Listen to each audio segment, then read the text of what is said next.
जया बच्चन और अमिताभ बच्चन की शादी को लगभग 50 साल से भी ज्यादा होने वाले हैं। इतने सालों का रिश्ता कभी बिखरा, कभी संभला, कभी थका भी, लेकिन टूटा नहीं। जाहिर सी बात है कि दोनों एक दूसरे से बेइंतहा मोहब्बत करते हैं।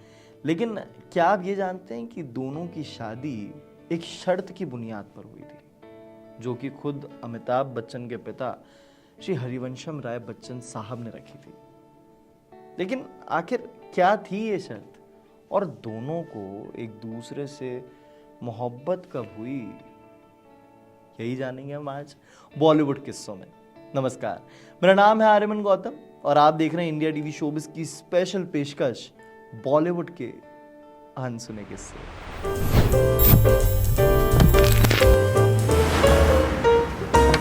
तो देखिए, बात है साल 1970 की।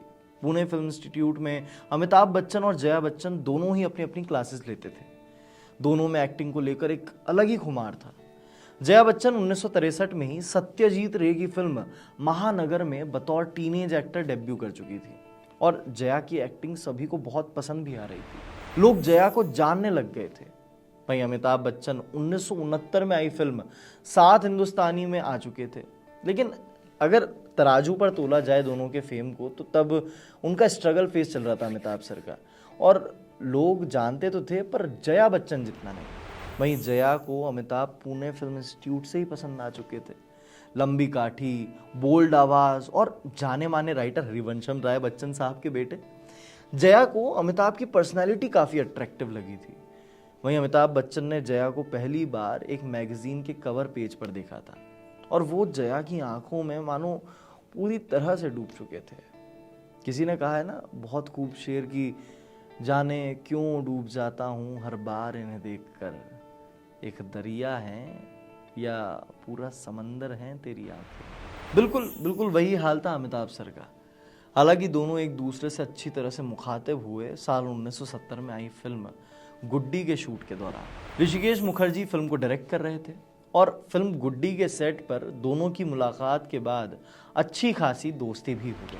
अब फिल्म गुड्डी के बाद दोनों ने फिल्म एक नज़र में एक साथ काम किया था और फिर बातें मुलाकातों में तब्दील हुई, मुलाकातें दोस्ती में, और इस फिल्म के साथ ही दोनों की प्रेम कहानी भी शुरू हो गई। लेकिन इसके बावजूद ये दोनों अपने प्रेम का इजहार जो है वो खुलेआम नहीं करना चाहते थे।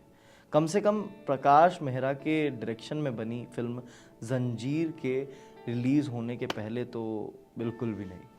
ऐसे में दोनों छिप छिप कर दोस्त चंद्रा बरोट के घर पर मिलते थे और यही वो रेट्रो ज़माना था जहाँ पर सबसे छिप कर मिलने के बाद दो प्यार की बातें करना, इन सब चीज़ों में एक अलग एडवेंचर था। तब मोहब्बत के लिए जतन आसानी से देखे जा सकते थे। वहीं फिल्म जंजीर जब रिलीज हुई तो फिल्म की कामयाबी से प्रकाश मेहरा फूले ना समाये।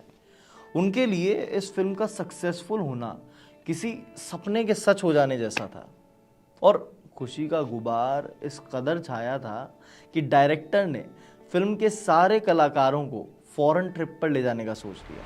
अब जाहिर है कि जया और अमिताभ बच्चन भी साथ ही जाने वाले थे, वही फिल्म का हिस्सा है तो।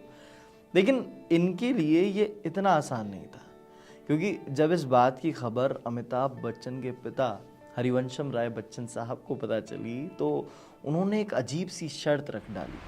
हरिवंशम राय बच्चन साहब ने कहा कि अगर अमिताभ बच्चन को जया के साथ विदेश घूमने जाना है तो इन दोनों को एक दूसरे के साथ पहले शादी करनी होगी, तभी दोनों एक दूसरे के साथ बाहर घूमने जा सकते। अब भाई ट्रिप की तारीख जो थी वो काफ़ी नज़दीक थी, तो जाहिर सी बात है कि शादी तो बिल्कुल नहीं हो सकती थी और पिता की बात को अमिताभ टाल भी नहीं सकते थे।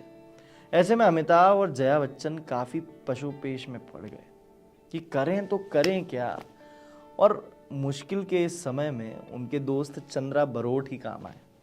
उन्होंने उपाय निकाला कि दोनों एक पंडित के सामने शादी की रस्म अदा कर लो और विदेश यात्रा से लौटने के बाद धूमधाम से इसकी अनाउंसमेंट कर देना।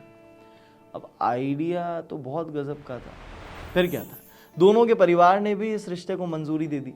इसके बाद 3 जून 1973 में अमिताभ बच्चन और जया बच्चन ने साउथ मुंबई के एक मंदिर में गुपचुप तरीके से शादी कर ली और इस शादी में उनके बेहद करीबी रिश्तेदार और दोस्त ही शामिल हो पाए थे। एक समय ऐसा भी आया कि जया बच्चन और अमिताभ बच्चन के बीच रेखा की एंट्री हुई। रेखा की वजह से दरार भी आई, लेकिन रिश्ते में तमाम ऊंच नीच आने के बावजूद भी इन दोनों ने अपने रिश्ते की डोर को हमेशा मजबूत रखा और आज भी ये मजबूती को कायम रखे हुए हैं। तो देखिए, इस तरह दोनों की शादी प्यार में लेकिन एक्सीडेंटल तरीके से हुई।